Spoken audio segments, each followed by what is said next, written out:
Hi everyone, I hope you've had a good week. It's Athena here from Courage Coaching.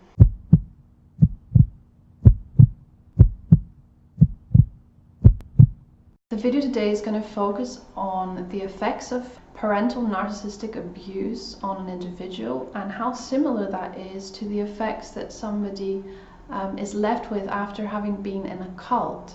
Now, with one or two parents that are narcissistic in a family home, it means that the child isn't able to fully develop, the child isn't able to understand what a healthy relationship is supposed to be like, because the parent is very good at brainwashing the child from a young age. The parent is very good at being controlling and abusive towards the child and rewarding them 1 minute and punishing them the next, which then creates the trauma bond.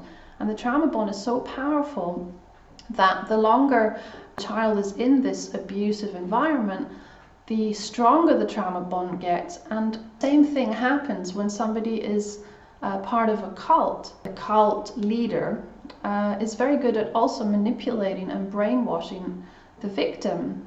And it's similar in a dysfunctional home as well. Narcissistic parents are very good at gaslighting their children. So if a child complains and says, you know, you did this and this to me, they'll say, no, that didn't happen. It's quite important to understand that any sort of abusive situation where one person has more power, has more control, is better at guilt tripping and shame shifting is a very, very powerful way of abusing somebody and of controlling somebody. Parents are very good at guilt tripping their children or shaming their children when they decide to, you know, maybe complain about something that the parent has done. They will immediately make the child feel guilty, so the child just shuts up and doesn't, you know, get angry anymore, or doesn't sort of confront the parent. And it's the same in a cult. The cult leader will do the same. He will shame the victim. He will guilt trip the victim and say, "But I've done this for you, and I've helped you see the light, and I've helped you make these changes. And how can you treat me this way?" And there will also be sort of many other scenarios that happen in a cult where there's all sorts of different bonding spiritual experiences where there's a lot of rewarding memories, there's a lot of rewards, and there's a lot of happy moments. So again, a trauma bond, as we know, is formed between the two extremes of highs and lows in a relationship, where there is always one person in control. And if that one person who's in control is very rewarding sometimes and then very punishing the next, the victim learns to expect this, and they also learn to be sort of addicted to this pattern of behavior.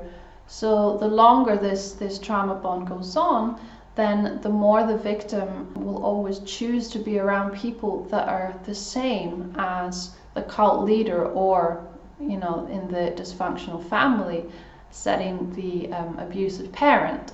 And that will continue and continue, and then it will be reproduced in new relationships. And it's very, very harmful because the trauma is repeated and the individual is basically set up to constantly be abused by new people.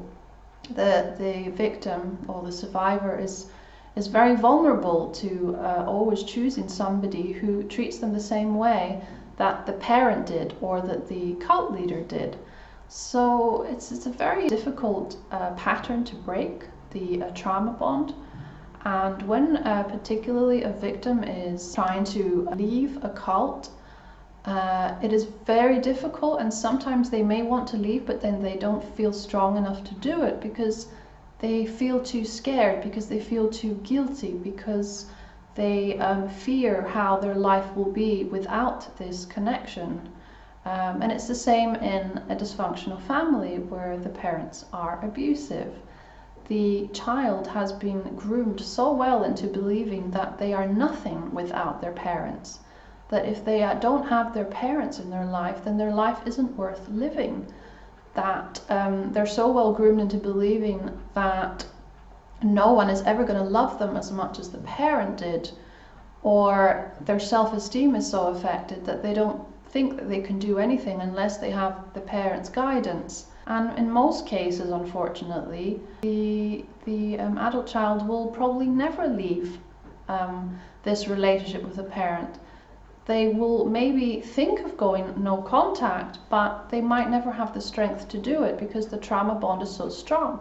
And because some victims that do decide to go no contact may have such intense feelings of stress and anxiety and guilt that they will just not do it. They will just not go no contact. They will just stay in touch with the parent and then just be abused right up until the parent finally dies. In my case, I am currently going through the no contact route with my father, and it hasn't been an easy situation at all. Actually, last week, the reason I didn't do a proper video and I only did a text video was because I was just really struggling with a letter that I received from my father, which was just full of emotional blackmail and guilt tripping, and it was all about him again. It was all about what I had done to him and how I need to treat him better. And then he made up some fabrications which were just utterly ridiculous. He just made up some stuff to hurt me or to control me. I don't know what his frame of mind is, but I definitely know that he's not in his right mind. And it was incredibly upsetting because this was a letter that I received from him after about 1.5 years of not speaking. So it's very difficult, and going no contact needs a lot of strength and a lot of support, or you need to have gotten to a place in your recovery where you feel a lot stronger to be able to do this. And it takes a lot of discussing and weighing up the positives and negatives. You know, it might be that your parent is connected to a huge family that you may also risk losing. So it's a very complicated thing. The bond of a child and a parent is one of the strongest bonds that exists. So to have to go no contact with a parent is very difficult. And you have to go through a process of grieving. And to grieve a parent that is still alive, that you can no longer have a relationship, is actually a lot harder than grieving a parent who has died. It is a lot more complex. So thanks very much for watching, everyone. That's the end of the video for today. I will see you next Monday. So until then, take care. Bye.